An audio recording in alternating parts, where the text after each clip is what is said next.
সাংসদ হতে চলেছে কল্যাণ বন্দ্যোপাধ্যায়, 4th টাইম।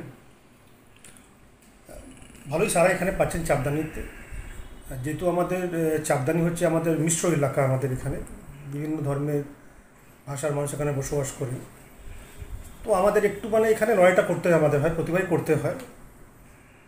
আর যেহেতু উনি এবার 4th টাইম দাঁড়াচ্ছেন এখানে, উনি এলাকাতে যা উনি কাজ করেছেন, আমাদের অ্যাম্বুলেন্স থেকে নিয়ে ধরুন trauma ambulance, dead body career, বিভিন্ন রাস্তাঘাট, জলের পাম্প, প্রচুর কাজ উনি দিয়েছেন এখানে। সুতরাং মানুষ যেটা আছে ওনার কাজ দেখে ওনাকে ভোট দেবে। লড়াই তো করতেই হবে, যদি কেউ যদি ভাবি কি আমরা বসে জিতে যাবো, সেটা কোনোদিন হবে না, লড়াই করে জিততে হবে আমাদেরকে। আর আমরা ইতিমধ্যে যারা আমরা কাউন্সিলর যারা আছি, আমরা বিভিন্ন ওয়ার্ডে আমাদের যে কর্মসূচি, আমাদের ছোটো ছোটো গ্রুপ মিটিং আমরা শুরু করে দিয়েছি। আর আশা করছি এবারের ফল ভালোই হবে, খারাপ হবে না, ভালোই হবে, খারাপ হবে না। বিরোধীরা যেটা সন্দেশখালী নিয়ে প্রচার করছে বা দুর্নীতি, সেটা দেখুন আজকে যে বলছে এরা, বিরোধীরা বলছে, মানে বিরোধীর মানে কী হলো? বিরোধ করা।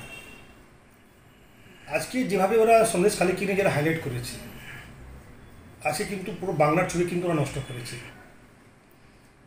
আমরাও তো বাংলা, ধরুন আজকে আমার 4th জেনারেশন, এখানে আমরা জন্ম হয়েছে এখানে, আমরা তো কোনো কোথাও দেখিনি। আমরা কোথাও যদি একটা কোথাও ঘটে থাকে, সেটা যদি পুরো বাংলার প্রচার করা হয়, এটা ঠিক নয়।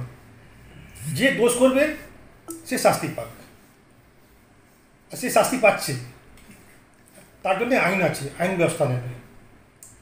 এই বিষয়ে আমার বিশেষ কিছু বলার নেই। হ্যাঁ, আমি জানি, আমি বাংলায় বসবাস করি, আমরা খুব ভালোভাবে এখানে আছি। শ্রীরামপুরে কি বিরোধী কোনো ফ্যাক্টর হবে? দেখুন, আমি তো এখনও পর্যন্ত দেখতে পাচ্ছি না। 3 জন এখানে আমি দেখতে পাচ্ছি, যারা মেন যে মুখ, সিপিএম আছে, বিজেপি থেকে আছে, আর আমাদের মাননীয় কল্যাণ বন্দ্যোপাধ্যায় আছে। সিপিএম অলরেডি টেস্টেড, 34 বছর মানুষ তাদের টেস্ট করেছে, সেই মানুষরা কিন্তু ভুল করবে না। যিনি বিজেপি প্রার্থী হচ্ছেন, উনি তো একবার দাঁড়িয়েছিলেন, তারপর ওনাকে দেখা যায়নি। কিন্তু কল্যাণ বন্দ্যোপাধ্যায়কে বিসি শিডিউলের মধ্যে ওনাকে দেখা গেছে, কাজের মাধ্যমে, প্রচারের মাধ্যমে ওনাকে দেখা গেছে। তাই উনি আবার জিতবেন, ভালোভাবে জিতবেন। আইএসএফ তো ক্যান্ডিডেট দিয়েছে, কোনো ফ্যাক্টর হবে? আইএসএফকে তো আমরা দেখিনি কে আছে, প্রার্থী কে। শুধু প্রার্থী ঘোষণা করে দিলে তো লোক ভোট দেবে না। মানে আমি তো এখনও কনফিউজ কি আইএসএফ কি দাঁড়িয়েছে কি দাঁড়ায়নি, এটা অনেকে কনফিউজ, কিন্তু সেটা কোনো ফ্যাক্টর নেই এখানে আমাদের। কি রে তোদের হলো?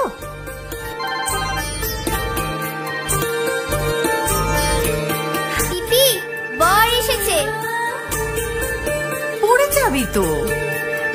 আমার বিয়ে, আমার বেনারসি, একটা নতুন গল্প তার, মন ছুঁয়েছে মনের মানুষ, স্বপ্ন যে আজ রঙিন। নতুন স্বপ্নে নতুন করে সেজো, বিমল শাড়ি সেন্টার, কাঁচরাপাড়া।